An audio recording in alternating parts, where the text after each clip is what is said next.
ইরানকে বিশ্বস্ত বন্ধু বলে পাশে থাকার অঙ্গীকার করেছেন রাশিয়ার প্রেসিডেন্ট ভ্লাদিমির পুতিন। ইরানের নওরোজ বা নববর্ষ উপলক্ষে দেশটির নেতাদের অভিনন্দন জানিয়ে তিনি বলেন, মস্কো তেহরানের একনিষ্ঠ বন্ধু এবং নির্ভরযোগ্য অংশীদার হিসেবে পাশে থাকবে। শনিবার ক্রেমলিন জানায়, পুতিন ইরানের সর্বোচ্চ নেতা আয়াতুল্লাহ মুস্তফা খামেনি এবং প্রেসিডেন্ট মাসুদ পেজেশকিয়ানের কাছে পাঠানো এক শুভেচ্ছা বার্তায় এই অবস্থান পুনর্ব্যক্ত করেছেন।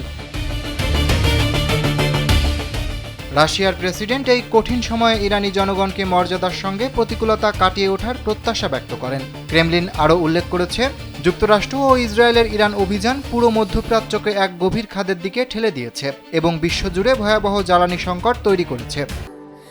স্যান্ডেলিনা সো, রূপচর্চায় আভিজাত্য।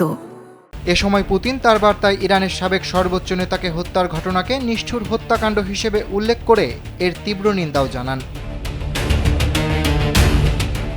তবে মস্কোর এই মৌখিক সমর্থনের বাস্তব গভীরতা নিয়ে আন্তর্জাতিক অঙ্গনে আলোচনা চলছে। ইরানের কিছু সূত্রের দাবি, 1979 সালের ইসলামী বিপ্লবের পর দেশটির সবচেয়ে বড় এই সংকটে রাশিয়ার কাছ থেকে এখন পর্যন্ত সীমিত বাস্তব সহায়তাই পাওয়া গেছে। যদিও রাজনৈতিকভাবে মস্কো তেহরানের কৌশলগত অংশীদার, কিন্তু তাদের মধ্যকার কৌশলগত অংশীদারিত্ব চুক্তিতে কোনো পারস্পরিক প্রতিরক্ষা ধারা বা একে অপরের যুদ্ধে সরাসরি অংশগ্রহণের বাধ্যবাধকতা নেই। এছাড়া মধ্যপ্রাচ্যে সম্ভাব্য পারমাণবিক প্রতিযোগিতার ঝুঁকি মাথায় রেখে ইরান যেন কোনোভাবেই পারমাণবিক বোমা তৈরি না করে, এ বিষয়েও বারবার সতর্ক অবস্থান নিয়েছে রাশিয়া।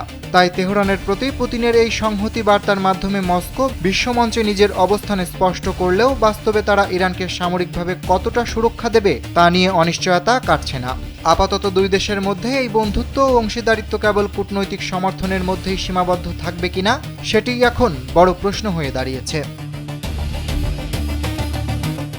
অরিত্র বাসু, কালবেলা।